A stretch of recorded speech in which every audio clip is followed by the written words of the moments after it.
la videoconferencia estamos en el ciclo, ¿no?, de prevención de trata, este ciclo que estamos teniendo quincenalmente. El tema que hoy nos propone trabajar el comité fue la diferencia entre explotación sexual y laboral, pero nos van a contar un poco ellos de qué va a tratar y los objetivos. Yo simplemente, quería agradecerle a Ana Copes, quien viene hoy acá a exponer, ¿no?, el tema del día, que bueno, brevemente voy a hacer un breve resumen. Es santafesina, es de la ciudad de Esperanza, es profesora de letras de la Facultad de Letras de la Universidad Católica de Santa Fe. Actualmente es profesor titular ordinaria de la Facultad de Humanidades y Ciencias de la Universidad Nacional del Litoral. Es docente, investigadora y directora de proyectos de investigación. Bueno, también integra diversos espacios académicos donde trabaja sobre el tema de género. Bueno, fue concejal, tiene una larga experiencia, pero bueno, hoy actualmente es la coordinadora del Comité de Trata y junto con su equipo, que ahora las voy a presentar, estuvimos trabajando y nos vienen a ofrecer este espacio. Yo les súper agradezco la convocatoria, hay un montón de puntos y esto de que, por ejemplo, Pergamino, vos, María, hayas llamado a la gente del Comité de la Mujer y todo, la verdad que muchas gracias por la difusión, porque era lo que queríamos. Así que bueno, las dejo hoy con ellas. Ana, gracias. Bueno, muy buenas tardes. Bueno, me acompañan Andrea Pereira Barreiro y Noelia Boratovich, también del Comité para la Lucha contra la Trata y Explotación de Personas y para la Protección y Asistencia a las Víctimas. Bueno, en realidad, en el encuentro anterior hicimos hincapié en una serie de definiciones y sobre todo hicimos hincapié en esas definiciones porque cuando se trata de delitos o de la tipificación de delitos, en realidad esa definición es clave porque ya diseña maneras de intervención. Así que en esa primera ocasión creo que esa cuestión fue central y algunas otras, ¿no? Yo retomaría entonces hoy porque veo que hay otros puntos digitales y bueno, como para dar continuidad, estas definiciones. Cuando hablamos de trata de personas, lo que estamos hablando es básicamente de un proceso que implica el ofrecimiento, la captación, el traslado, la recepción y o acogida con fines de explotación. Como decíamos en el encuentro anterior, lo que verdaderamente define la trata de personas es esta cuestión del traslado y fundamentalmente el fin. Para recordarlo un poquitito más, en realidad la trata sería una especie de subconjunto dentro de la explotación. O sea, la trata es un delito muy particular, es justamente, como lo dijimos en la ocasión anterior, el grado máximo de la violencia de género, pero es un subconjunto dentro de un fenómeno de mayor amplitud, de mayores dimensiones, que es la explotación. Entonces, con relación a trata, también podríamos decir que es el camino previo para la explotación, con el fin de la explotación. ¿Por qué hago hincapié en el traslado? Por lo que dijimos también en la otra ocasión, porque puede haber explotación, pero sin trata. ¿Estamos? Entonces, la trata se distingue por esta cuestión del traslado. Ese desarraigo genera en la víctima verdaderamente un nivel de vulnerabilidad extremo, una condición extrema de violencia hacia esa víctima, ya de por sí, porque se rompen sus lazos familiares, sus contactos, sus redes sociales, su inserción, ya sea institucional, social, familiar, etc. Entonces, por eso decíamos que trata es un delito gravísimo, ¿no es cierto? Por el otro lado, también como es el proceso previo para explotar a una persona, la trata es un delito de resultado anticipado. Las diferencias con explotación. Bueno, cuando hablamos de explotación hablamos de relaciones de sometimiento, de cosificación de las personas, es decir, de reificación de las personas se convierten en mercancía, ¿no es cierto? Y en ese caso, la legislación argentina reconoce una serie de delitos que identifica con explotación. Ya después vamos a volver, yo incluso algo creo haber deslizado, creo recordar en la ocasión anterior, respecto de las dificultades que tenemos con la definición de explotación, ¿no es cierto? Pero bueno, así como la trata en estos procesos previos de captación y ofrecimiento, traslado, acogida y recepción, por sí mismos no son delitos, podrían no ser delitos, ¿está? En el caso de explotación tenemos una serie de delitos que la legislación argentina codifica como explotación, como por ejemplo la reducción a servidumbre, el trabajo forzoso, la explotación sexual, la pornografía infantil, el matrimonio forzado o la ablación de órganos, ¿no? ¿Qué es lo que tenemos que, en primer lugar, diferenciar? Bueno, hoy vamos a hablar de trata sexual y de trata con fines de explotación sexual y de trata con fines de explotación laboral. Lo fundamental es que se comprenda que partimos de una definición, pero que las finalidades significan circuitos muy distintos, actores distintos, es decir, mecanismos distintos, o sea, no son, en ese sentido, no se trata de mercados similares. ¿Por qué hablo de mercado? Porque en realidad la lógica de mercado es en realidad la que mejor explicaría, lamentablemente, ¿no? La que mejor explica esta cuestión de de estos procesos de tratar personas con fines de explotación. En ese sentido, vamos a comenzar por la trata de personas con fines de explotación sexual. En este sentido, me parece clave la noción de dominio. En la trata con fines de explotación sexual, la noción de dominio es clave porque se trata del dominio de una persona sobre otra. En realidad, yo no me voy a detener porque en la filmina, sí, en la diapositiva, sí, alcanzo a ver, están definidos explotación de la prostitución ajena, explotación sexual infantil, pornografía infantil, etcétera. No me voy a detener en estas tipologías, ¿no? Sí me voy a detener en el hecho de que en la trata con fines de explotación sexual, la noción de dominio podríamos decir que ha sido sistematizada al menos en 3 dimensiones. Y por eso me interesa particularmente que se tenga en cuenta que cuando hablamos de dominio, repito, hablamos del poder de una persona sobre otra, es decir, de relaciones de poder, ¿no? En ese sentido, hay un poder del explotador sobre su víctima. En cuanto a las dimensiones de ese dominio, tal vez la dimensión más conocida sea la dimensión económica. Creo que es la que más se asocia con la trata con fines de explotación sexual. Pero en realidad nosotros tenemos que ver que existen otros tipos. Además de la dimensión económica, creo que también se asocia y largamente la que tiene que ver con la violencia física. Pero hay, digamos, una dimensión más sutil, más sofisticada, que tiene que ver con relación al espacio, que tiene que ver con el lugar, con el espacio y con la exclusividad o con la actividad con relación al explotador. Son formas, en este caso, bastante más sutiles, ¿no? Y vamos a detenernos en algunas, en estas 3 variantes. En primer lugar, la de los medios económicos o la de dimensión económica.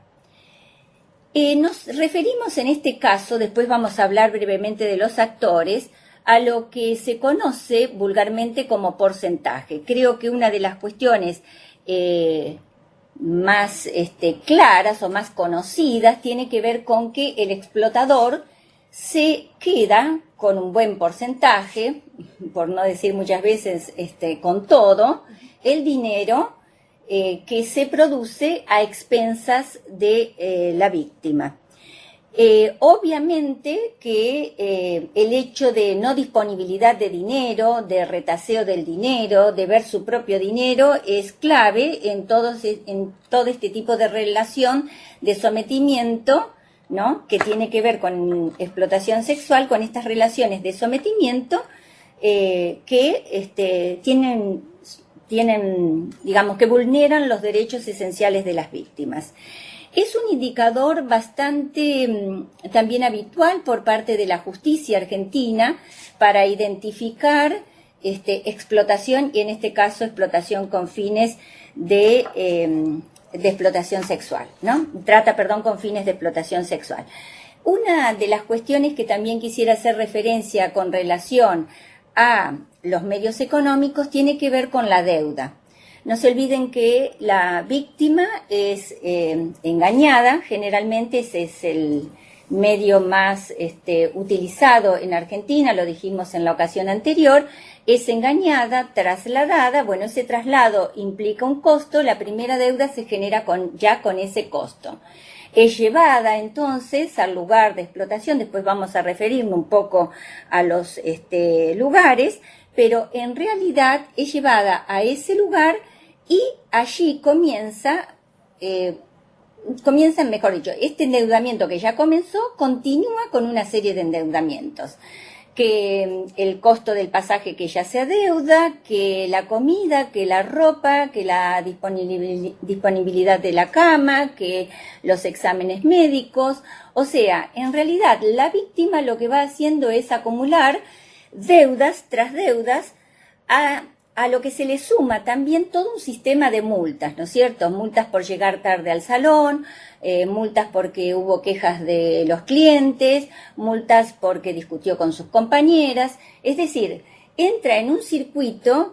Yo en la ocasión anterior no hablé de desubjetivación, pero hoy si hay un poco de tiempo pretendería hablar de ese concepto porque, digamos, es un término técnico un tanto difícil, digamos, pero en realidad es eso. Ahí la víctima ya no es sujeto, ¿se entiende? O sea, todo esto va menoscabando toda posibilidad de verse a sí misma o de constituirse en términos de sujeto. Bueno, decíamos, un segundo medio serían las amenazas por el uso de la fuerza. Allí sí nos referimos tanto a la a la violencia psicológica, a la violencia física, también nos referimos a la violencia sexual, porque aquí, en estas relaciones de sometimiento que llegan a procesos directamente de desubjetivación, que espero poder hablar, repito, en realidad estas víctimas son sometidas a todo tipo de vejaciones, a todo tipo de violencia, incluida las peores atrocidades que podamos imaginarnos en cuanto a violencia sexual. Ahora, un tercer apartado que, digamos, por ser el que menos se asocia, es el que más me interesa. Ya en la oportunidad anterior dijimos que nosotros comúnmente, digamos, relacionamos trata con fines de explotación sexual, lo relacionamos con una vulneración de la integridad sexual. Bueno, eso sí, obviamente, pero en realidad en la codificación, como corresponde, es un delito contra la libertad. ¿Está? Entonces, las formas de las que hablaba este tercer grupo, que son bastante más sofisticadas, tienen que ver con que nos tenemos que dar cuenta de que podemos probar esta falta de respeto a la libertad a partir de una serie de cuestiones. A ver, ¿qué tenemos? ¿Cuáles serían los casos? Como ustedes saben, el delito va mutando, ya no se necesita que la víctima tenga grilletes, ya no se necesita prohibirle que salga del prostíbulo. Ya no se necesitan un montón de cosas, porque esto se hace con amenazas o se hace con el sistema de multas si no llega a tiempo, o sea, vive además en el lugar donde trabaja, que es un signo claro de explotación, porque no tiene entonces un proyecto de vida que incluya tener una vivienda, que de hecho es un derecho constitucional. O sea, tenemos una serie de cuestiones que cercenan esa libertad que obviamente tienen que ver con los abusos por parte del explotador. ¿Con relación a qué? Con relación entonces, por ejemplo, a la exclusividad, con relación a no poder decidir con qué cliente o no se prestan determinados servicios sexuales, qué servicios sexuales se prestan, por qué monto. Esto se decide unilateralmente. Bueno, es un sistema absolutamente de vigilancia y de control que cada vez va asumiendo formas más, como decía, sofisticadas, pero que en verdad es importante tenerlo en cuenta porque son todos en este caso, todas cuestiones que tienen que ver con la libertad, con ataques a la libertad, que es el derecho primordial de toda persona. Extensas jornadas de trabajo, no descanso, de lunes a lunes, o sea, todo esto que en realidad, en verdad, no se conviene, no se pacta, sino que directamente se impone, ¿no es cierto? Porque es parte de la expresión de el explotador. Es en definitiva quien administra, incluso en cuestiones de salud, quien decide a qué médico concurre la víctima, qué análisis se hace, bueno, se define absolutamente todo lo que tenga que ver con la decisión de la víctima. Se decide por la víctima y tal vez ahí tenemos un concepto claro, que decidir por otro es claramente no respetar o vulnerar la libertad de ese otro. Bien, respecto de los actores y lugares, para ir pasando rápidamente, en el caso de trata con fines de explotación sexual, voy a hacer, tanto con fines de explotación sexual como laboral, voy a reiterar porque creo recordar haber dicho algunas cosillas, por decirlo así, en el encuentro anterior, pero quisiera profundizar un poco en el hecho. Recuerdan que en la Convención de Palermo trata, a partir de allí, de la Convención de Palermo, el delito de trata es criminalidad organizada. La criminalidad organizada es distinta de la criminalidad compleja, ¿está? La criminalidad organizada significa básicamente una estructura, significa regulaciones, significa dinámicas, significa redes, significa actores, significa roles. Criminalidad organizada, básicamente la representación que deben hacerse es esa, que es criminalidad que tiene que ver con una criminalidad de mercado, es decir, que deja ganancia. De hecho, el de trata, lamentablemente, como lo dije en la ocasión anterior, es uno de los delitos claves en esta cuestión de ganancias, junto a narcotráfico y la venta de armas, exactamente, el tráfico de armas. Así que criminalidad organizada, repito, significa roles, regularidades, estructuras y básicamente, ¿por qué no decirlo de una buena vez?, algún tipo de nivel de connivencia con algún nivel del Estado, ya sea jueces, fiscales, las fuerzas de seguridad, etcétera. Aquí hay cuestiones que no se pueden explicar sin ese tipo de relación o de connivencia, para decirlo fácilmente. En el caso entonces de trata con fines de explotación sexual, en primer término, en términos de actores, tenemos a los proxenetas, que son aquellos que obtienen ganancias en distintas etapas o en distintos pasos de la red, digamos, ¿no?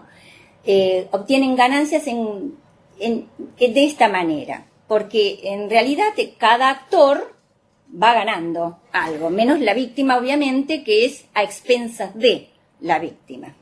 En el caso de los regentes de prostíbulos, en realidad ganan por regentear justamente, por administrar esos locales, ¿no es cierto? Por la administración y gestión de esos locales. Los reclutadores y transportistas, bueno, es una palabra fuerte, tal vez la de reclutador, pero es así. En toda red hay una parte, digamos, que se ocupa, a veces cuando las redes de trata con fines de explotación sexual son bastante precarias, como suelen ser en el caso de Argentina, es cierto que hay un mismo actor para más de una instancia, pero no deja de ser un mecanismo de red, ¿no es cierto? Los reclutadores y transportistas que realizan la captación, ¿no? Proveen, intermedian, organizan los traslados. Aquí sí hago un pequeño paréntesis porque en el momento, y lo dije creo en la ocasión anterior, cuando se trataron técnicas especiales para ayudar entonces a la justicia, para que tenga herramientas para perseguir la criminalidad organizada, porque si ustedes se imaginarán, la representación que todos tenemos es obviamente de que, bueno, en el caso del narcotráfico, bueno, las fuerzas de seguridad allanaron y decomisaron o atraparon al último eslabón de la cadena, ¿no es cierto? Al que vende, por ejemplo, al menudeo. ¿Por qué digo esto? Porque estas técnicas especiales están pensadas para poder escalar en jerarquía en estas organizaciones. Al final siempre caen los últimos eslabones, ¿no? Y por eso las redes siguen funcionando, porque en la medida en que no vayamos hacia arriba, obviamente que un actor, y más aún el que está más abajo, se cambia por otro. Es decir, ¿cómo le llaman en narcotráfico? ¿Soldaditos? Sí, soldaditos. Sí, para la venta al menudeo. Sí, la venta al menudeo. Bueno, un soldadito se cambia por otro. Niños. Sí, en la inmensa mayoría de los casos son niños y niñas, es verdad. Entonces, con relación a las técnicas especiales, bueno, para que se vaya tomando conciencia de que cuando hablamos de víctimas de trata, hablamos de víctimas especialísimas, no hay forma de que podamos aceptar, en este caso, el agente encubierto, que sería entonces alguien de las fuerzas de seguridad, por ejemplo, que no se presenta como agente de seguridad, alguien que de pronto transporta, hace papel de camionero, ese fue el ejemplo que di en la oportunidad anterior.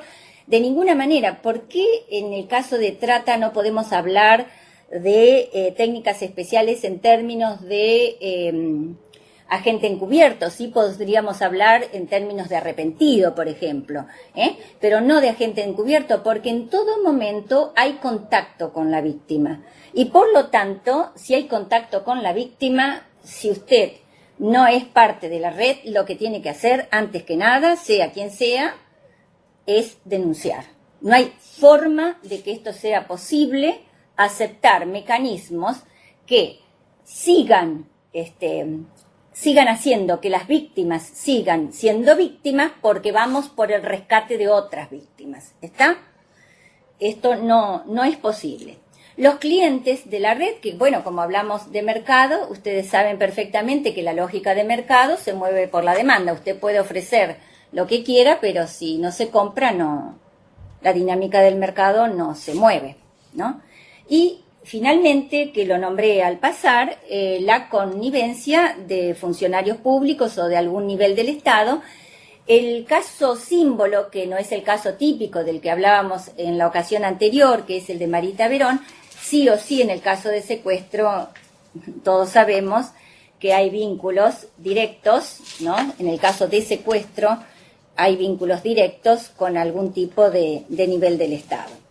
Los espacios donde se explotan a las víctimas de trata con fines de explotación sexual pueden ser cerrados, obviamente, departamentos privados, las trastiendas de los boliches, prostíbulos, saunas, etcétera, ¿no?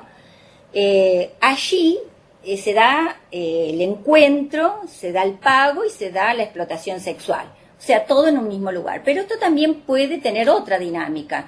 Es decir, que el contacto, digamos, el pactar un lugar, suceda en un lugar, puede ser un bar, puede ser un bar de un hotel, un café, un pub, a través de avisos publicitarios, y en definitiva la explotación tenga lugar en otro lugar, valga la redundancia, ¿no? En hoteles, en departamentos y también en autos.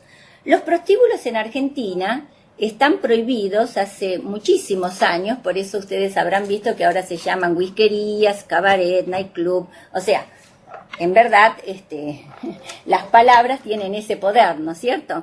Por algo hablamos de la importancia de las palabras. El delito muta y entonces en realidad muta el cartel con que, digamos, se identifica un posible lugar de trata de personas. Esa ley es realmente muy vieja, para decirlo fácilmente, es la 12.331, prohíbe los prostíbulos en Argentina, es una ley de carácter higienista, pero es una ley que merece ser rescatada porque, en verdad... Perdón, chicos, hay un punto digital que tiene el micrófono prendido. A ver, ¿quién puede ser lo del micrófono? ¿General Villegas? ¿Cómo? Lo voy a tomar, sí. General Villegas, no sé si lo tiene prendido. Seguimos, ¿no? Gracias. Bien, estábamos con las palabras, ¿no es cierto? Hablamos ahora de... A ver, Nazaret Rosario. Sí, ahí lo vemos. ¿Te puedo pedir si silencian el micrófono, por favor? Sí, gracias. Bien, estábamos hablando de las palabras entonces, o del poder de las palabras, de las whiskerías, los pubs, los nightclubs, etcétera, ¿no? Dos cuestiones. Muchas veces estos locales son habilitados por los propios municipios. No nos olvidemos que todos los estamentos del Estado tienen algún nivel de control. En este caso, como esta habilitación bueno, tiene sus matices. Cuando son habilitados por los municipios hay un derecho de registro e inspección. Muchas veces los contribuyentes se quejan de que no reciben nada a cambio por el pago de un derecho de registro e inspección. Es clave en el caso de los municipios esa inspección, justamente en este caso, porque es clave para la detección de la posibilidad de explotación de personas. De todas maneras, si vamos a hablar de control, y cuando hablábamos de las diferencias entre trata con fines de explotación sexual y con fines de explotación laboral, la que tiene fines de explotación sexual prácticamente se mueve en un mercado absolutamente ilegal, eso lo remarcamos también en la oportunidad anterior. En cambio, en la laboral sí hay una participación del Estado en términos de control.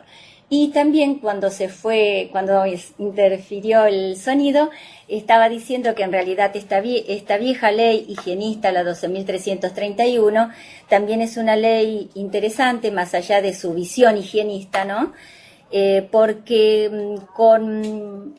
habilita a los fiscales con muy pocos indicios a tener la posibilidad de ingresar a inspeccionar lugares donde se pueda estar explotando sexualmente a personas. Así que en ese sentido es una ley que vale la pena recordar, en ese aspecto por lo menos. Bueno, yo ahora voy a hacer una pequeña, no sé si digresión, ojalá que no, ojalá que se comprenda algunas cuestiones, yo las dije en la oportunidad anterior, y creo que es el momento en el que tenemos que hablar de algunas cuestiones de género. Bueno, yo voy a empezar por otro lugar, no con la definición de género. Muchas veces me preguntan qué es el género, y la verdad que prefiero tomarme unos pocos minutos tratando de desandar un camino, tal vez la definición de género, la enorme utilidad que tiene la definición de género para el análisis, se debe a que nos expliquemos algunas cosas previamente.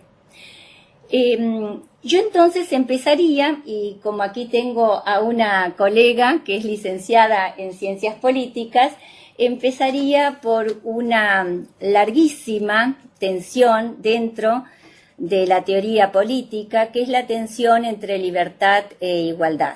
Libertad e igualdad son los dos principios constitutivos de la condición humana, es decir, son los principios que nos identifican como especie y que nos identifican en términos de sociedad, es decir, socialmente reconocemos o nos reconocemos en tanto seres humanos en función de estos principios de igualdad y de libertad. Siempre ha sido una tensión en la teoría política porque, bueno, en la práctica es bastante conocida esta cuestión de que a mayor igualdad, entonces menos libertad, y a mayor libertad, entonces menos igualdad. Obviamente que ese es un silogismo falso.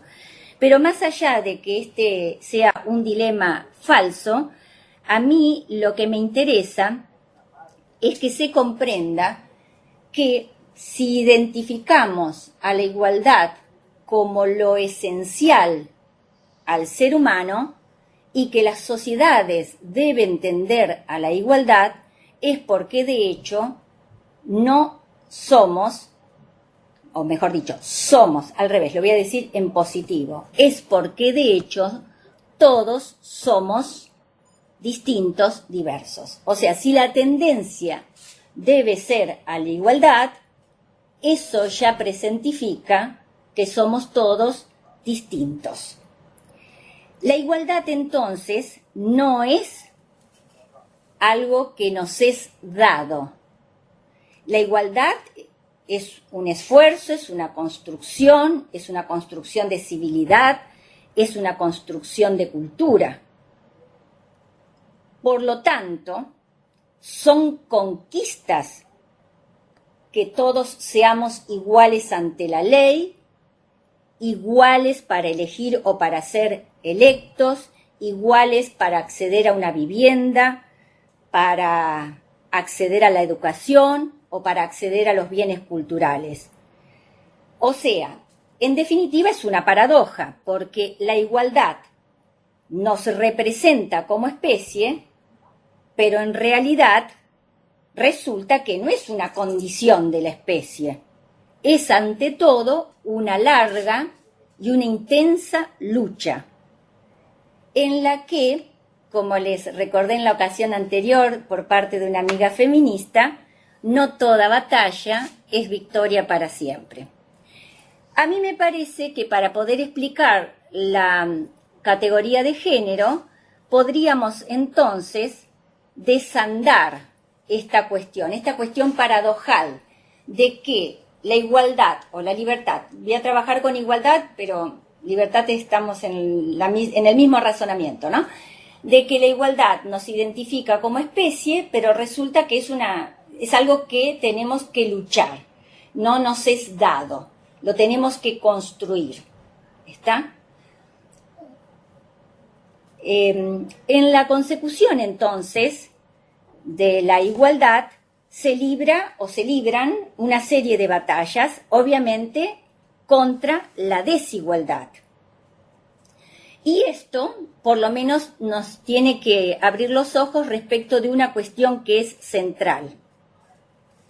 Lo que la igualdad tiene de construcción, entonces, si esto es una batalla contra la desigualdad, lo que la igualdad tiene de construcción, en verdad, la desigualdad lo tiene de naturalización.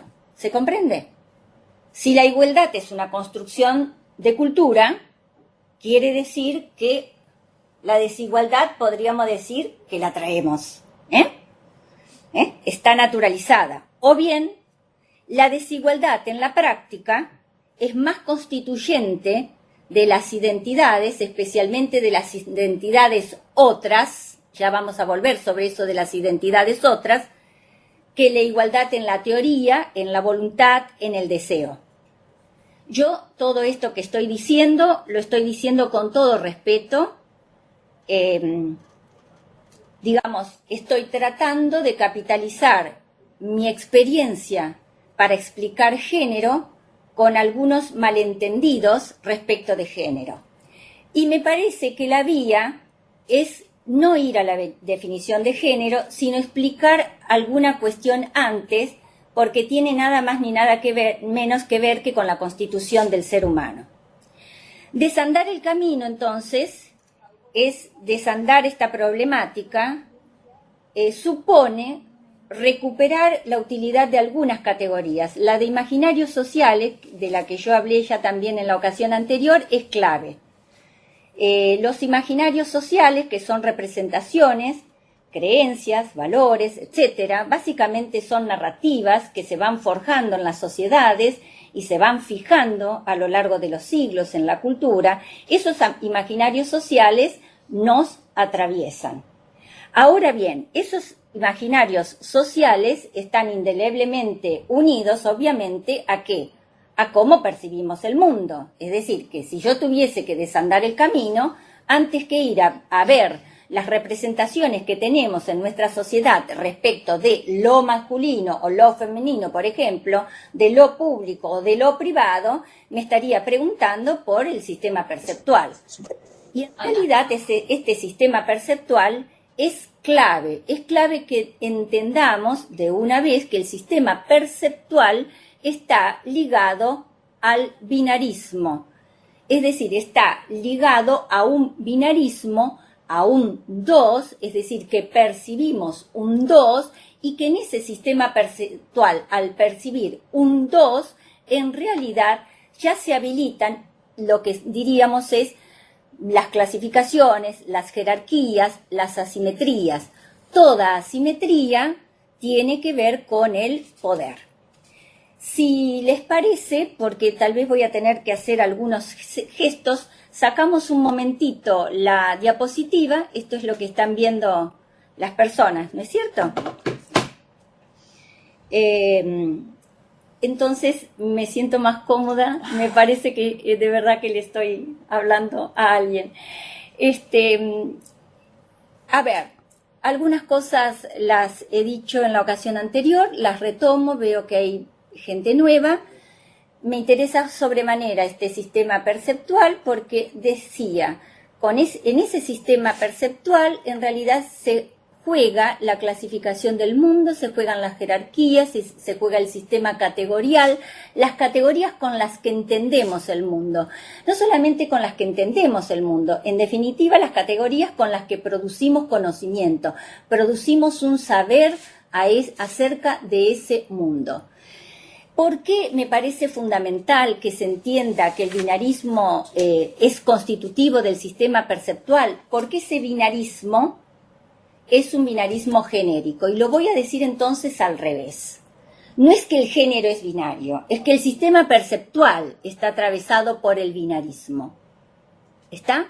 Entonces, básicamente, si está atravesado por ese binarismo, la cuestión es clave porque en ese binarismo se está jugando siempre un 2. Dije que me interesaba fundamentalmente la construcción de identidades y de identidades otras. Como todos sabemos, cualquier definición de identidad supone definir a la alteridad.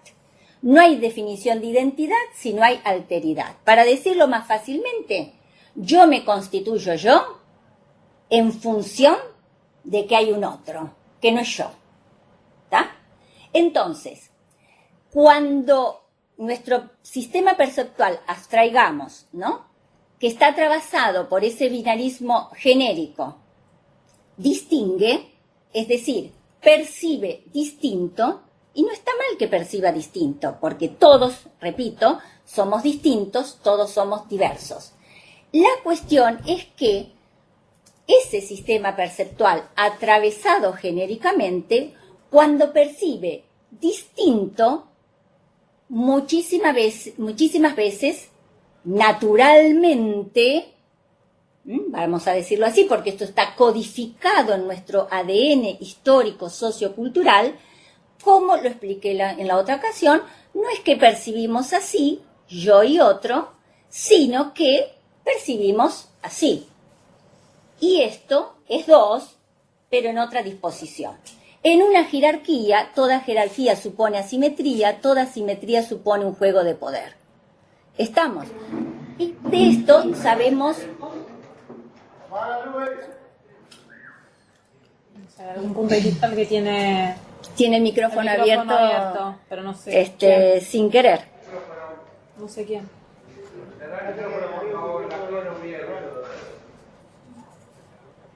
¿Todos tienen el micrófono apagado?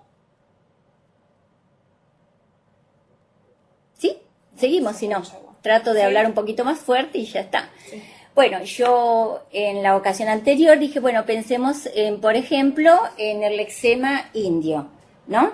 Bien, hay que comprender que en realidad el poder circula y se juega discursivamente.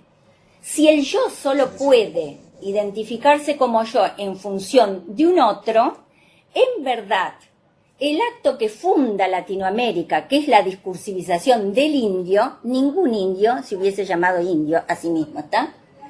Esto de que hay un yo que designa al otro indio, no habla de este otro, habla, obviamente, de el yo, del poder que tiene el yo para designar a este otro y de designarlo básicamente como ¿qué? Como un carente. Si hay algo que atraviesa la categoría de indio, además de que es la categoría del rostro del vencido, es justamente la carencia. No tienen navíos, no tienen zapatos, no tienen viviendas, no tienen brújula, no tienen religión, no tienen. Es lo que básicamente habilita la tarea del civilizador, del modernizador, del evangelizador. ¿Está? A ver, ¿qué quiero decir con esto? Que en verdad, esos otros son otros porque hay un yo que los define como otros. Y esos otros, definidos por este yo, ¿no es cierto?, justamente de lo que hablan es del propio poder del yo. A ver, vamos a hacer un ejercicio para traerlo a buen romance. Pensemos en alguien distinto. Pensemos en alguien distinto. Desde la doxa más llana, a ese alguien o al colectivo en el que está ese alguien, ¿acaso no le significó o no le significa una lucha ser percibido como igual? Piensen, tenemos dos personas, con todo respeto lo digo, un argentino y una persona de nacionalidad boliviana. ¿Percibimos distinto? Sí. En términos de nacionalidad, distinto. El problema comienza cuando en verdad se fijan, se graban en los imaginarios esa asociación de distinto a desigual. ¿Está? Una identidad otra. El colectivo gay. Una identidad otra. ¿Está? ¿Quién dice que este es un colectivo otro? Está claro que ha sido una lucha para ese colectivo llegar a ser igual, es decir, tener derechos por los que ha luchado. ¿Se entiende lo que estoy tratando de decir? Evidentemente, la asociación de distinto a desigual está en la raíz de todos los sistemas de subalternización, de inferiorización, de descalificación. El colectivo más numeroso, y eso también ya lo dije, es el de las mujeres. Pero también allí hay otros colectivos de los distintos. La igualdad entonces está claro que es una lucha. Piensen entonces en el discurso político, en la historia de las religiones, en cómo se construyeron los imperios, ya sea en la lógica colonial, neocolonial o neoliberal. ¿Está? ¿Qué papel juegan los distintos en esos procesos? El diferente de mí, del que habla. Porque el que tiene el poder de hablar, en realidad, justamente, es el que ejerce el poder. Estamos hablando entonces de un construido. ¿Estamos? O sea, convengamos que si tenemos grabado el binarismo y el binarismo es genérico, es decir, implica una simetría, implica una circulación del poder, se da el hecho de que hemos naturalizado determinadas cuestiones. Si después no, yo creo que ya no me voy a poder detener tanto, pero bueno, de alguna manera, eso adjudica en la sociedad determinados deberes, que en realidad son regulaciones y controles, porque son asociaciones. Una categoría clásica, civilización y barbarie. Del lado de la civilización está lo racional, está lo continente, está lo civilizado, todo lo que ustedes quieran, ¿está? Del lado de la barbarie está el primitivismo, la incontinencia, la irracionalidad. Bueno, la verdad que obviamente que tenemos civilización y barbarie así. Ahora, si ustedes lo llevan a varón y mujer, del lado del hombre está lo racional, la vida pública, el pensamiento. Y resulta que las mujeres somos, ven la generalización siempre va a estar del lado de quien detenta el poder. Los indios son así, los argentinos son así, los bolivianos son asá. ¿Tá? Esa generalización, las mujeres, ¿cómo nos va? Que lo emotivo, que lo sentimental, que lo privado, que las tareas del cuidado. A ver, que sea distinto y que termine en verdad asociándose distinto a desigual, es lo que en realidad distribuye el poder en términos sociales, institucionales, históricos, culturales, porque además los roles implican un discurso de ese rol, un discurso entonces para ese lugar institucionalmente dado. ¿Qué podemos decir? ¿Qué podemos no decir? ¿Qué cosas pueden hacer los hombres y son bien vistas, o en todo caso no son mal vistas? ¿Y qué cosas no podemos ni debemos hacer las mujeres porque necesariamente son mal vistas? Para explicarme más fácilmente. Si nosotros pensamos seriamente cuando hablamos de los delitos de trata o de los delitos de explotación, y ahora sí voy a tratar de definir desubjetivación, en realidad tenemos que entender que se trata de un construido, y que si se trata de un construido que nos parece natural, ya, digamos, no hay cuestionamientos, porque, bueno, esto es así, y muchas veces, como no se desmonta ese construido, se termina siendo un colaborador inconsciente, sin querer, de ese construido. Es un construido, quiere decir que es arbitrario. Son representaciones construidas, son arbitrarias, quiere decir que podrían no haberse construido así. Ahora, que sean arbitrarias no significa que son gratuitas. A alguien le conviene que sean así. ¿Tá? Muchas veces esto que conviene que sean así, obviamente, le conviene al poder. Y se habla digamos, de un poder que se denomina el patriarcado.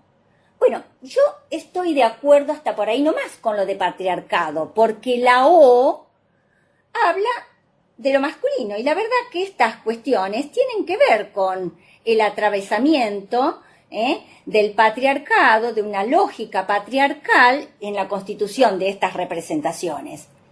Pero como el género no tiene que ver con el sexo, en realidad esto, por más O que tenga, no es privativo de los hombres. Los esquemas de poder y de dominación también atraviesan, como son construidos y están naturalizados, a muchísimas mujeres. ¿Qué es lo que quiero decir con esto? Que no por ser mujer se tiene una perspectiva de género. ¿Está? Entonces, ¿qué es lo que me interesa aquí? Que si es un construido y se podría haber construido de otra manera, lo cierto es que nos queda de construirlo. Y nos queda un desafío, que es cómo construir mejor. ¿Tá? Todos ya sabemos que esto está. Entonces, ¿cómo construimos mejor? No es gratuito. Se trata entonces, en definitiva, y por eso le dediqué estos minutos, de una cuestión que tiene que ver con un compromiso ético, que tiene que ver con una revolución de tipo epistémica, con un cambio, con un giro cognitivo. ¿Por qué? Porque se trata de educar la mirada. La mirada es lo que construye en definitiva un conocimiento. El sistema perceptual está imbricado. Los modos en que percibimos son los modos en los que producimos conocimiento. Y cuando producimos conocimiento respecto de ese otro, está claro que lo que tenemos que educar es la mirada para comprender que los procesos de alteridad no deben ser procesos de subalternización. ¿Está? Entonces, ¿por qué es importante cambiar la mirada? Porque la igualdad se consigue. Pero eso que se consigue, justamente se consigue, se lucha por, se consigue, se trabaja para eso. Nos esforzamos para eso. Y cuando hablo de igualdad, como decía, también de libertad. Se lucha para eso, no nos es dada la igualdad. Entonces, si tenemos que cambiar el sistema perceptual, cada uno de nosotros en su rol, no solo los funcionarios, las instituciones, los representantes, cada uno de ustedes, que agradezco el tiempo que dedican a escuchar esto, ¿no es cierto? Tenemos un deber. Es un deber indelegable, porque en definitiva tiene que ver con la constitución como ser humano. ¿Por qué la trata es el delito de mayor violencia de género? Porque justamente ataca los dos principios de constitución del ser humano, igualdad y libertad. Por eso que las víctimas de trata son tan especiales, porque ya no se perciben como sujetos. ¿Está? No hay forma de que, digamos, o sea, es muy difícil sacarlas de ese entorno, porque los procesos de desubjetivación, es decir, de alienación, de rebajar y estar por fuera de lo que nos identifica como especie, verdaderamente es lo peor que puede suceder. No hay entonces una tensión entre libertad e igualdad. En realidad, cuanto más igualdad haya, más libertad va a haber. Rápidamente, porque después les podemos mandar el documento. Digamos, el documento escrito tiene la facilidad de que ustedes lo pueden leer con tranquilidad y demás y volver sobre estas cuestiones. En verdad, la de género, que muchas veces se identifica con sexo, cuando en realidad lo sexual es una cuestión biológica, no tiene nada que ver con género, que es una categoría de orden cultural, que se construye, ¿está?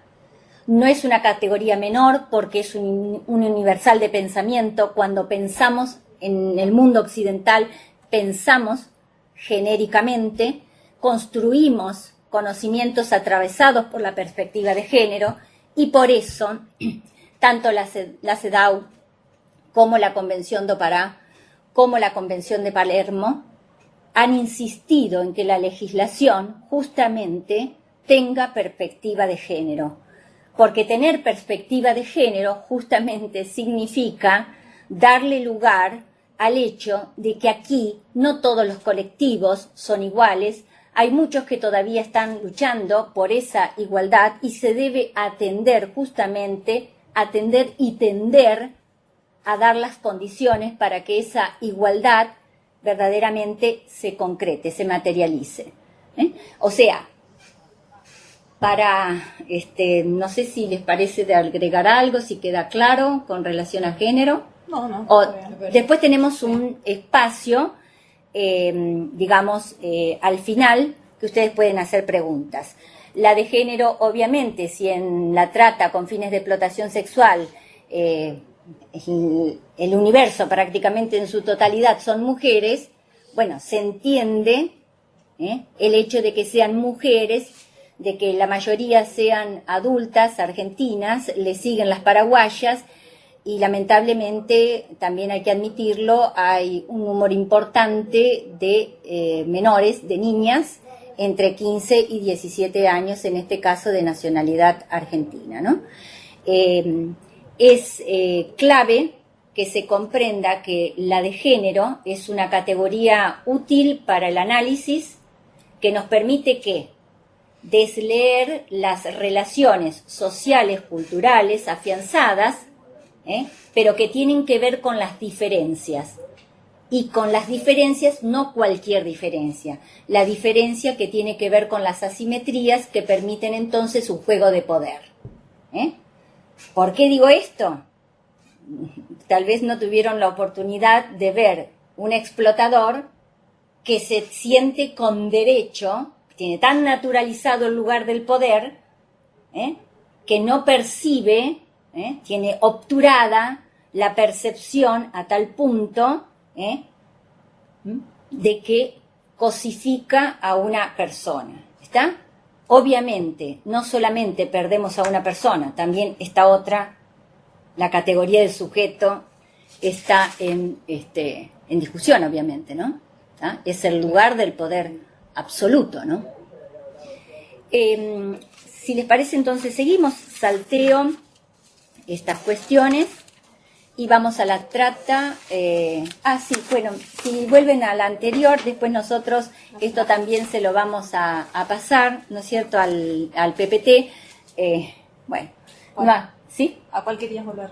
A esta, el PPT se los vamos a pasar, así que yo diría que ya empecemos con trata con fines de explotación laboral. Bueno, la definición obviamente es coincidente, nuevamente estamos hablando del proceso de la captación, ofrecimiento, traslado, recepción o acogida, ¿no es cierto?, con fines de explotación, en este caso laboral. En nuestro país, la legislación a nivel jurídico, diríamos que de alguna manera identifica, para decirlo fácilmente, la trata con fines de explotación laboral a los delitos de reducción a servidumbre, a trabajo forzoso y a la esclavitud, por más que es una palabra que muchos no quieren nombrar, pero que de hecho existe. En términos conceptuales hay una dificultad bastante grande porque no existe una distinción claramente definida, jurídicamente hablando, entre un trabajo no registrado, irregular, o en condiciones abusivas, y el delito de reducción a trabajo forzado o a servidumbre.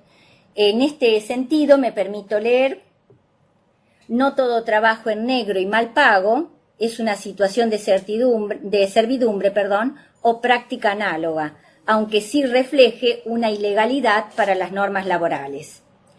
Obviamente que para que haya explotación laboral y trata con fines de explotación laboral, el contexto es clave, el alto nivel de desempleo, la falta de oportunidades de trabajo, los índices de pobreza, los contextos familiares difíciles, todas esas situaciones son claves para que estos delitos se concreten, ¿no?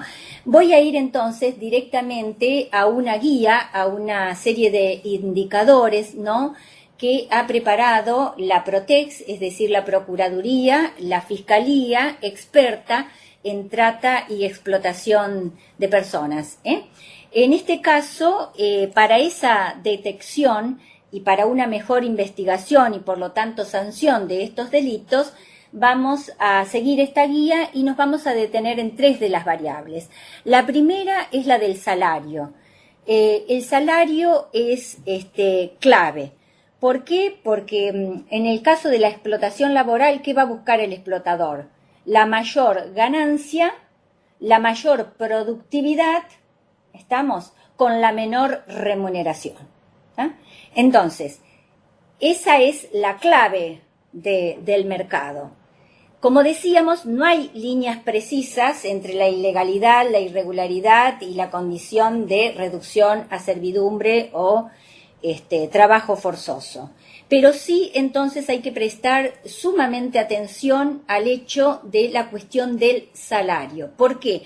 Porque en el caso, por ejemplo, de Argentina, hay que identificar claramente en la normativa jurídica el convenio colectivo que tiene que ver con la actividad. Es decir, que allí está fijado, ¿no es cierto?, cómo se compone el salario, hay actividades que tienen adicionales, hay actividades, ¿se entiende? O sea, aquí la clave es que lo que debe ser es el trabajo registrado, y el trabajo registrado está normado.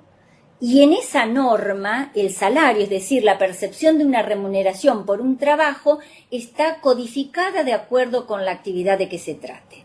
Para decirlo fácilmente, la cuestión de la jornada, cuánto tiempo se trabaja, porque aquí vuelvo a lo mismo, tiene que ver nuevamente con lo normativizado, con lo regularizado para cada tipo de actividad, porque puede haber actividades que tengan una jornada de 10 horas y entonces no es lo mismo una jornada de 12 horas cuando debe ser de 10, pero tampoco es lo mismo una de 8 cuando tenemos trabajo riesgoso y entonces la carga horaria es de 6, ¿está? Entonces, hay actividades, o sea, nosotros nos representamos automáticamente las 8 horas, ¿no?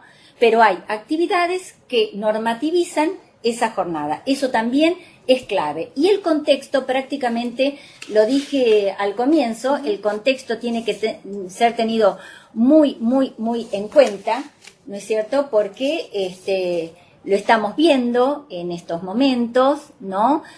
Muchas veces con quienes son migrantes, que necesitan una residencia, que necesitan un trabajo, que muchas veces aceptan un trabajo por menor remuneración con tal de conseguir esa residencia. Digamos, las personas que no tienen empleo, que no tienen determinado nivel de educación, eso es clave. La educación es clave en todo esto. Cuando hablábamos de cambiar la percepción, de cambiar la mirada, en realidad allí la escuela tiene un papel principalísimo, pero también lo tiene otra institución importante, las instituciones básicas para la base de todo y de la sociología, como son la escuela y la familia.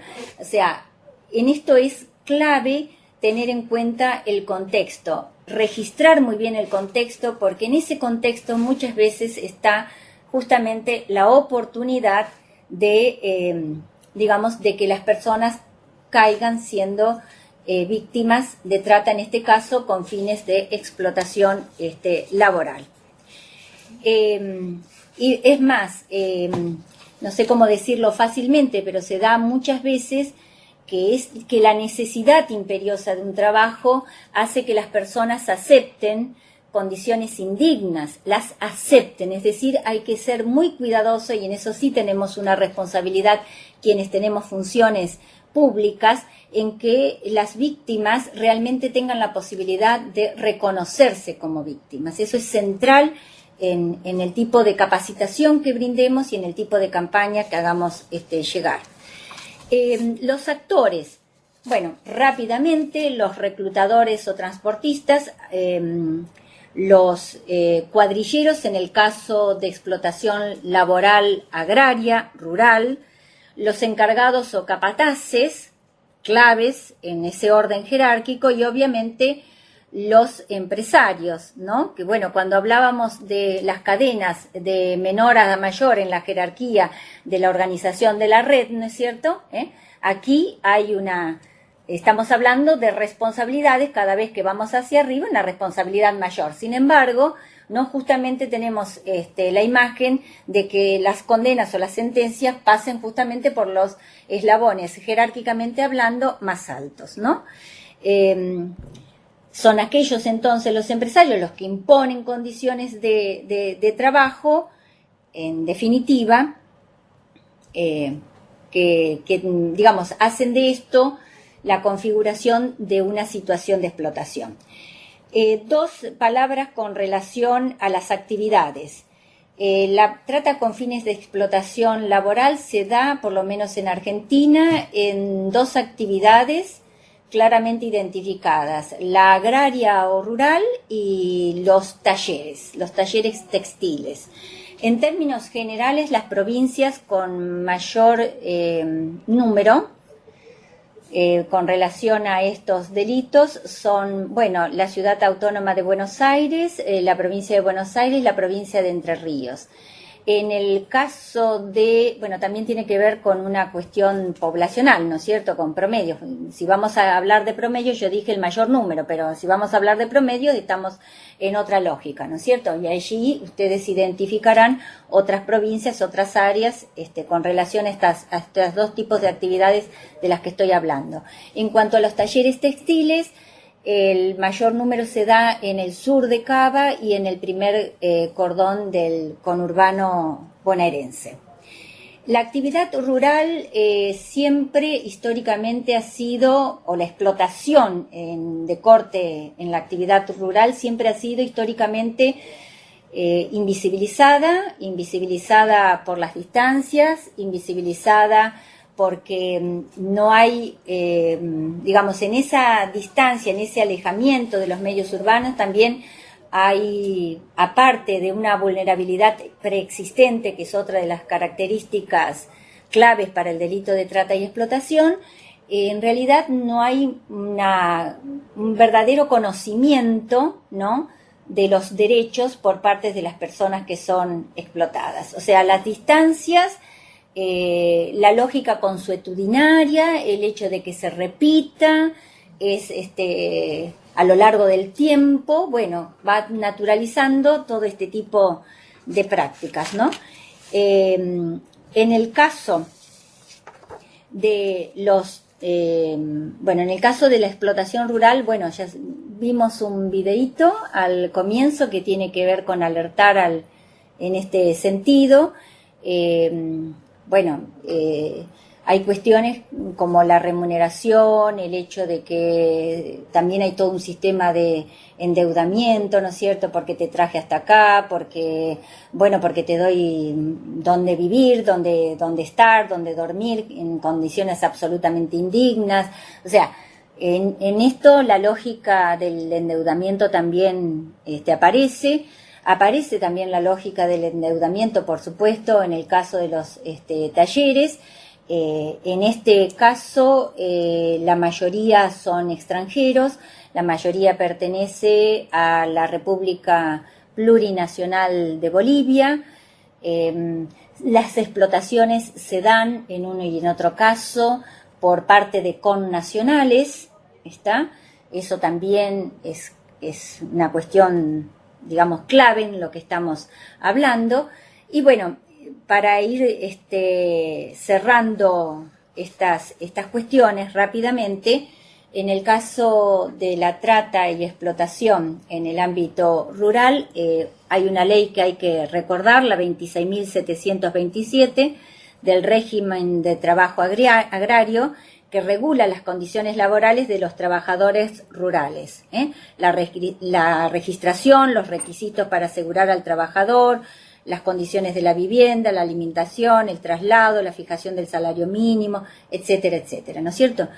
Recordar básicamente esta ley. En el caso de la trata con fines de explotación laboral y ligada a los talleres textiles, aquí directamente la víctima llega y permanece en el lugar donde es explotada, ¿no es cierto? El mismo lugar donde vive es el lugar donde es explotada, ¿no es cierto? Bueno, rápidamente completo esta cuestión de que se trata de connacionales, de que se trata en su mayor de connacionales en el término de explotador-explotado, ¿no? De la relación explotador-explotado, la mayor parte extranjeros, la mayoría varones, aunque el número de mujeres va en aumento. Para finalizar, las víctimas y sus derechos. Nuestro país, como la región, no tiene una larga tradición en darle la voz, en darle lugar a la víctima. Los países que tienen una larga tradición en ocuparse de las víctimas son países que tienen sistemas acusatorios fuertes. No es nuestro caso todavía, es todo un desafío y ustedes saben los esfuerzos que se están haciendo desde el nivel gubernamental para la implementación, ¿no es cierto?, del Código Procesal de Corte Acusatorio, ¿no?, en el que, el fiscal es el que investiga y el juez es el que dictamina la sentencia y el defensor el que defiende, ¿eh? Hoy tenemos, con algunas provincias que no es así, obviamente, tenemos un código que es inquisitivo, que da mucho poder al juez, más aún en el caso de delitos como el de trata, que es un delito federal, y todo lo que conocemos acerca de la justicia federal. Así que los derechos de las víctimas, están enumerados, tienen allí algunos. Tuvo que pasar bastante tiempo. Tenemos una ley sobre protección a las víctimas que es bastante nueva, que le da un lugar en el proceso penal, que la reconoce, que le da una serie de derechos, de asistencia legal, jurídica. Bueno, la verdad que en Argentina en esto nos falta mucho por hacer y de hecho, por supuesto, ustedes que están allí escuchando y de nuestra parte que tenemos el deber de trabajar por estos derechos, comprendemos perfectamente cuál es nuestro rol, ¿no? Bueno, hasta aquí. ¿Abrimos espacio? No sé cómo se hace. No, ellos habilitan el micro. Bien, nosotros entonces apagamos para escucharlos a ustedes, creo que es así. Si alguno tiene algún comentario, alguna consulta, pregunta.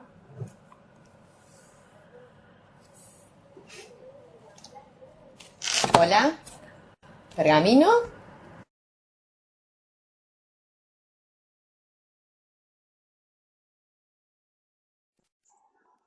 Hola,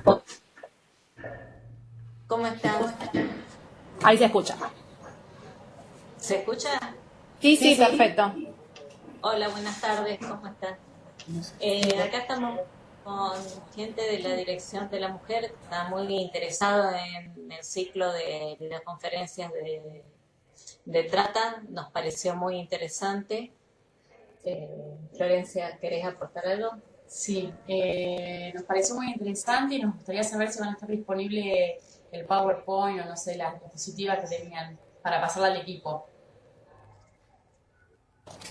Sí, claro, nosotros les vamos a dejar el material en PowerPoint, pero también tenemos el material teórico que va a estar dentro del curso virtual. No sé si tuvieron la oportunidad de inscribirse.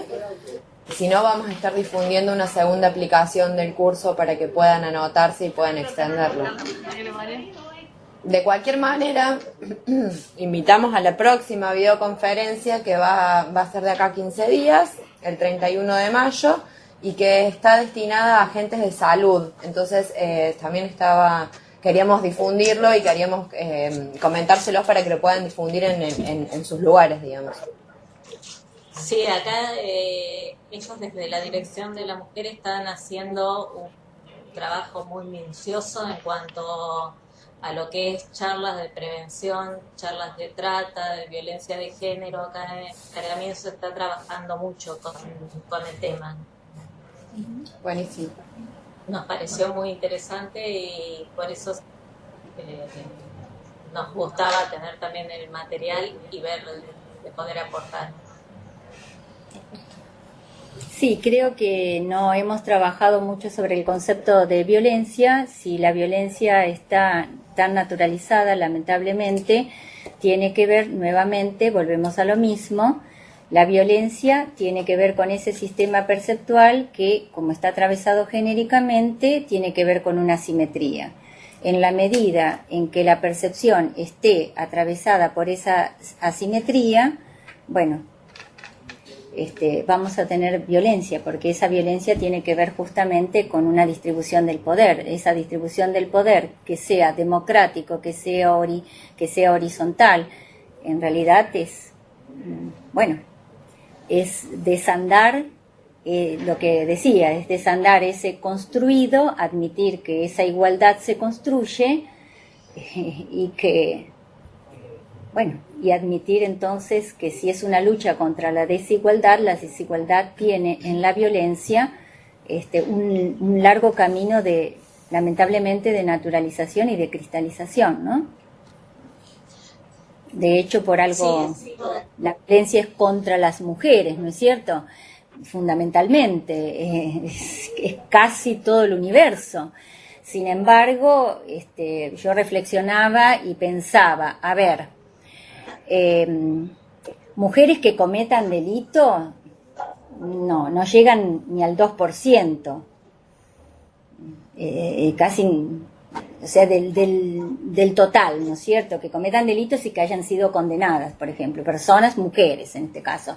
Sin embargo, hubo un ciclo muy exitoso que se llamaba Mujeres Asesinas, ¿tá? Entonces hay que pensar en la distribución del poder. ¿Quién decide que las que no matan están en, digamos, en la pantalla, ¿no? Otra cuestión es que en términos también de condenas, bueno, las mujeres son en el total un número o un porcentaje mínimo, para decirlo de alguna manera. Pero cuando vamos a las condenas o a las sentencias, pues son dos cuestiones distintas, nos encontramos con un número y un porcentaje, en todo caso, para hablar bien, correctamente, muy superior. ¿Tá? Nos encontramos con muchas mujeres. Porque en las sentencias de los jueces no se lee al juez. Lo que se lee en realidad es la percepción social. Lo que se lee es cómo se axiologiza, esa es una palabra difícil, ya me lo dijeron el otro día, es decir, cómo pone en valor, cómo pone los valores que no le competen, o sea, lo atraviesan como sociedad. No importa de qué juez se trata, ¿está? En realidad, como esto está circulando y nos atraviesa, en verdad, en la sentencia del juez, nosotros leemos el juego que se está jugando justamente histórica, social y culturalmente. Entonces, ¿qué es lo que vemos? Que no perciben que la que terminó siendo Madame, en realidad muchas veces fue primero víctima. Y que en realidad no puede salir del círculo, y que la manera de salir del círculo, entre comillas, es cuando en realidad es ocupar este lugar. Y repite el esquema, ¿no es cierto? Un esquema que la hace menos víctima. ¿Cómo? O sea, a ver, la ley prevé justamente que siendo víctima no le son punibles las acciones delictivas que tengan que ver con el hecho de ser víctima de trata o explotación. ¿Se entiende? Sin embargo, en las sentencias, ¿qué se lee? ¿Por qué justamente en estos y que tengan que ver con explotación sexual nos encontramos con muchas mujeres condenadas, ¿no? Para pensar.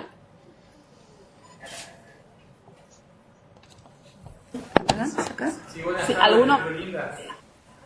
Sí, buenas tardes. Sí. ¿Me escuchan? Sí. Quería hacer una consulta por una experiencia hacia mi zona. ¿Por qué? ¿Cómo asesorarle a las chicas para que no caigan? Vieron que de repente son gente de confianza que de repente le persuaden para llevarle en lugares determinados y ahí ellas caen engañadas. Entonces, ¿cómo prever eso para que no caigan?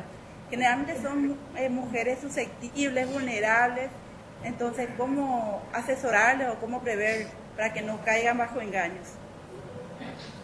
Bueno, como lo mencionaba Ana al principio, el método de captación central es el engaño, como lo decías vos también. Entonces, quizás hay algunas precauciones que uno puede tener como persona, como mujer, como amiga, como hermana, digamos, como madre, como hija, en relación del cuidado del otro, ¿no? Por ejemplo, si te ofrecen un trabajo que aparentemente te va a cambiar la vida, digamos, con salarios altísimos, no te especifican qué es lo que vas a hacer, hay un traslado que el pasaje te lo pagan ellos, digamos, que no te dan los datos del contacto, dónde vas a estar, digamos, todos estos son indicadores que no aseguran, digamos, que que vaya a derivar en una situación de trata y explotación, pero que son indicadores a tener en cuenta. Entonces, por ejemplo, si vos te encontrás en esa situación o alguna llegada, lo que puedes hacer es asegurarte de tener toda esa información y ante la menor duda denunciar, ¿no? Ahora, se ve en pantalla ahí en la línea 145, que es la línea nacional, gratuita y anónima, para denunciar. Sí, a veces es... Gracias, voy a sacarle. Sí, en realidad nuestra situación, nuestra realidad es bastante distinta, justamente porque estamos en la zona fronteriza. Entonces se ubica geográficamente Clorinda. Totalmente, sí. Entonces siempre pasamos por una situación muy particular.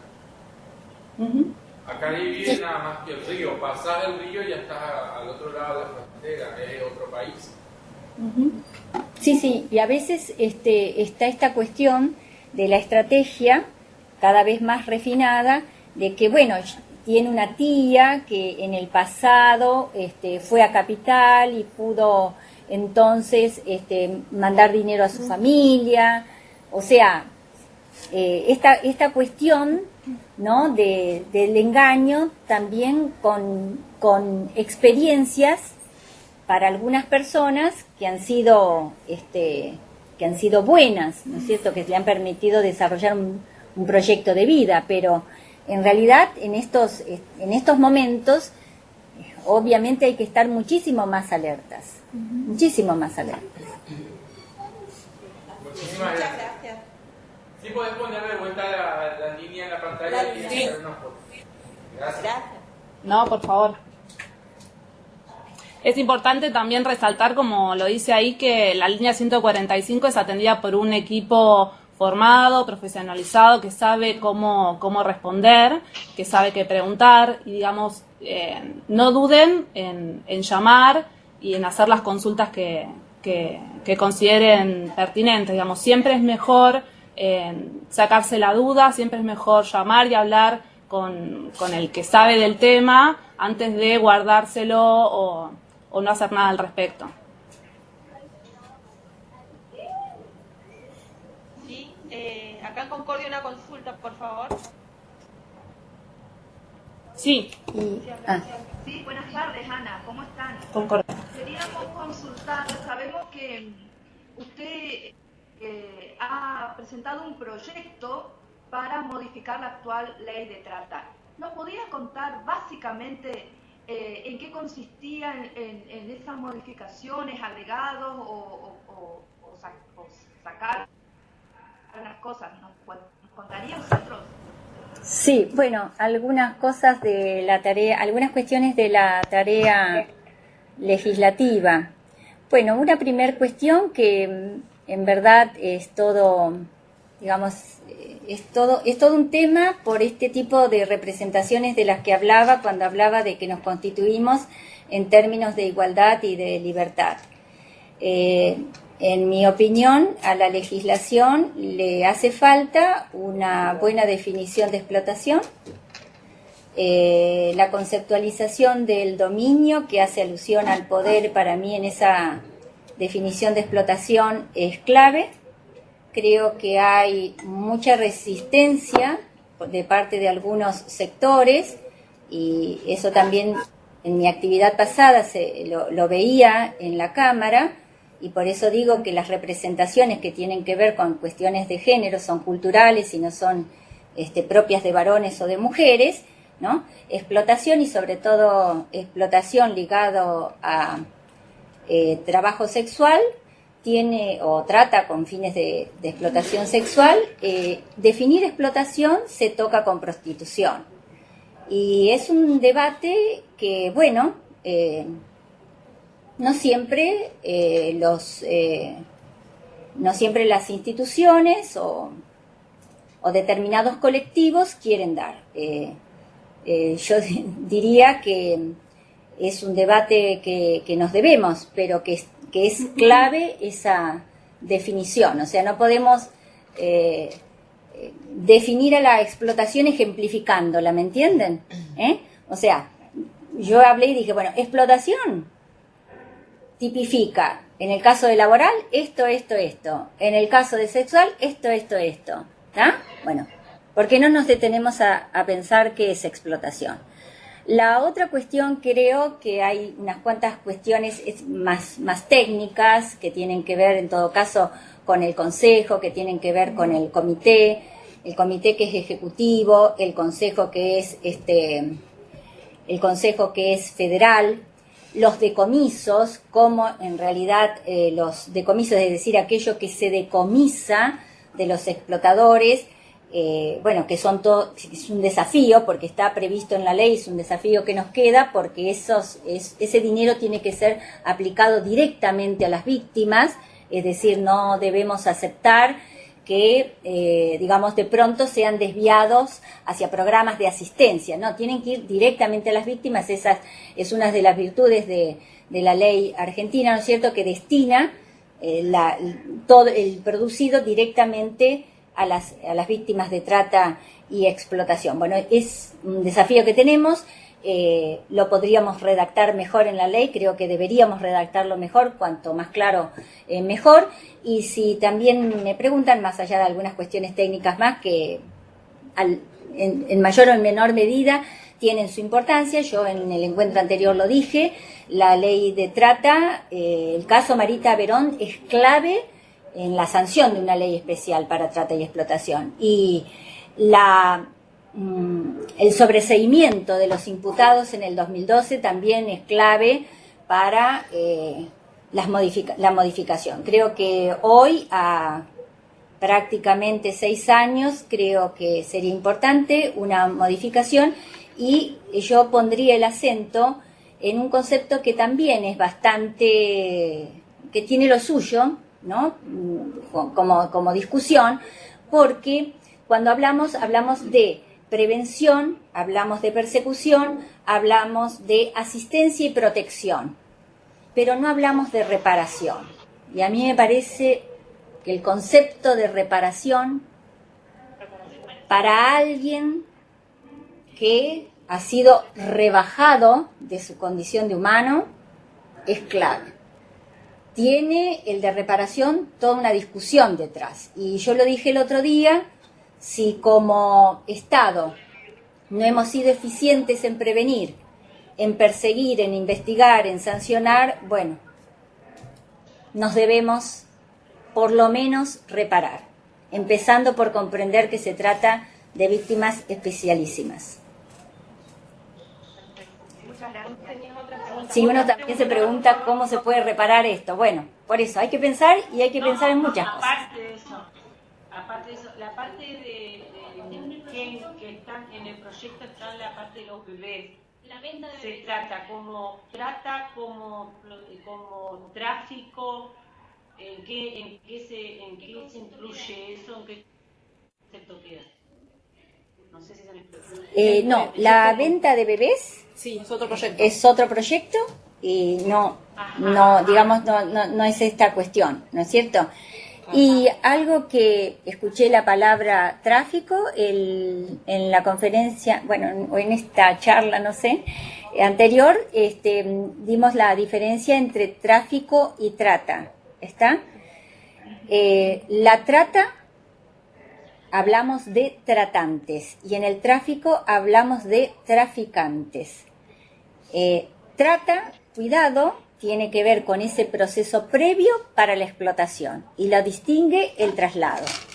En el tráfico, por ejemplo, en el tráfico de migrantes, las cuestiones son totalmente distintas, porque en las dos ocasiones tenemos la representación fuerte del traslado.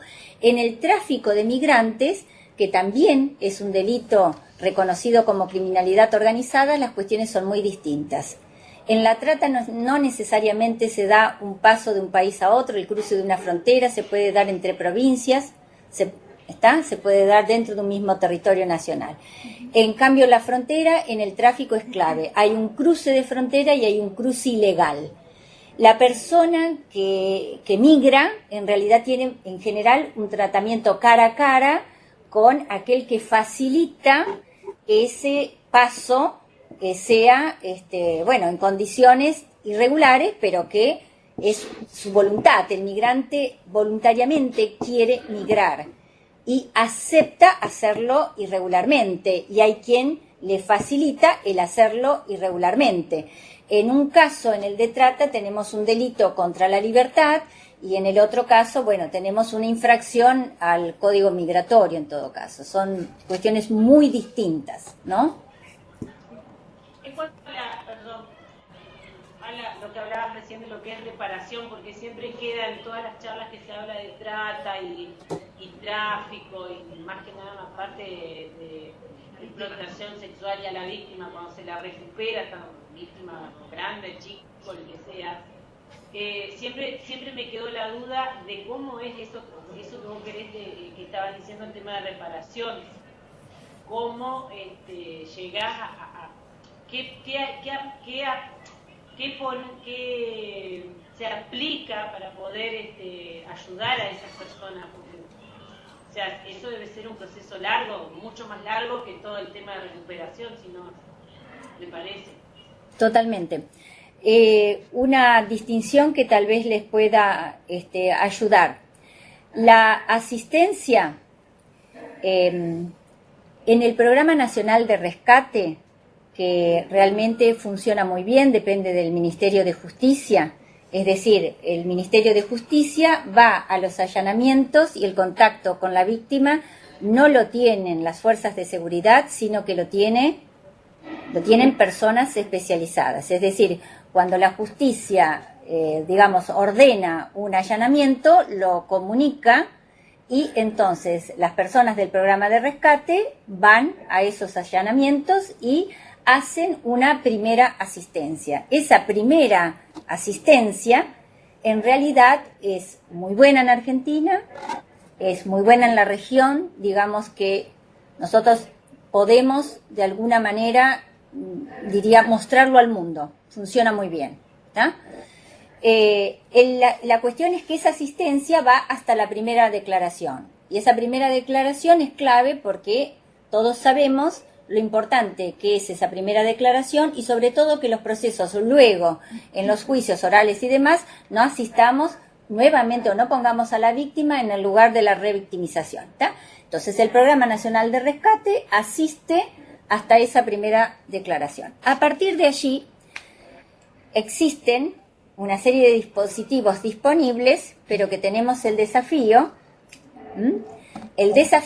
de coordinarlos mejor en términos de política y de consensuarlos en ese Consejo Federal con las provincias. ¿Por qué? Porque nosotros estamos en las últimas etapas ya del Plan Nacional, que es un deber que el comité tiene de presentar un programa bianual. Ese programa se ha dividido en ejes. El eje del que estamos hablando es el eje de asistencia. Allí hay una serie de acciones comprometidas. Hay 2 ministerios que son claves para esas acciones de asistencia, que son Trabajo y Desarrollo Social. Nosotros estamos dándonos el desafío de una dinámica de coordinar los esfuerzos, de coordinar los recursos y fundamentalmente, de ser eficientes en una política sería después de esa primera asistencia, lo que llamaríamos una asistencia integral. Aquí no se trata de una víctima igual a la otra. Hay quien quiere volver a su lugar de origen, quien no tiene a dónde volver, hay quien necesita una vivienda, y entonces hemos estado hablando así como hay cupos para personas con discapacidad, que logremos cupos entonces para estas víctimas especialísimas. Hay quienes necesitan una capacitación, hay quienes necesitan otro tipo de asistencia, de hecho psicológica, continua, hasta salir, ¿no? Entonces, creo que en este sentido el gran desafío que nosotros tenemos es, así como tenemos un programa nacional para esa primera asistencia, lograr una asistencia lo más integral posible, coordinada desde las acciones a nivel nacional, desde el Ejecutivo, y en consenso con el Consejo Federal, donde están representadas todas y cada una de las provincias. Lamento decirle que ese es el estado de situación, pero Bueno, no es tal vez tanto la palabra lamento, no. Creo que estamos tomando una bandera importante en este sentido. Estamos, digamos, en el eje persecución, desde la función ejecutiva, nosotros somos auxiliares de la justicia, ¿está? O sea, nosotros podemos pedir que se investigue, ¿está? O sea, pero en el caso de asistencia tenemos un gran desafío y lo que yo siempre valoro es que la gente que está comprometida con la temática realmente es gente comprometida con ello, ¿no es cierto? Comprometido con las personas. A veces hay a quienes esta cuestión de que cada víctima es un caso particular, ese no poder sistematizar les asusta bastante. Pero bueno, para quienes estamos en el tema eso no asusta, eso es lo que corresponde. Muchas gracias. No, por favor.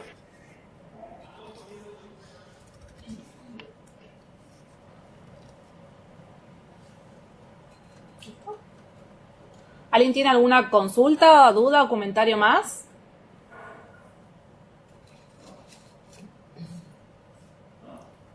Bueno, nos queda agradecer en forma personal, muy agradecida por el tiempo, por su tiempo, por su escucha.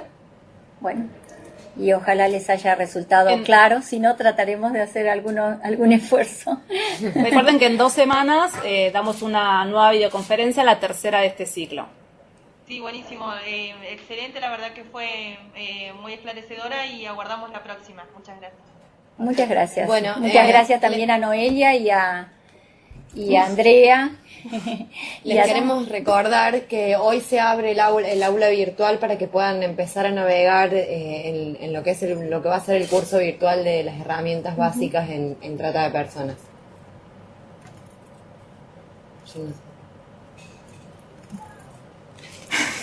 ¿Listo? Bueno, muchas gracias también al Ministerio de Modernización que nos ha convocado para esto. Muchísimas gracias.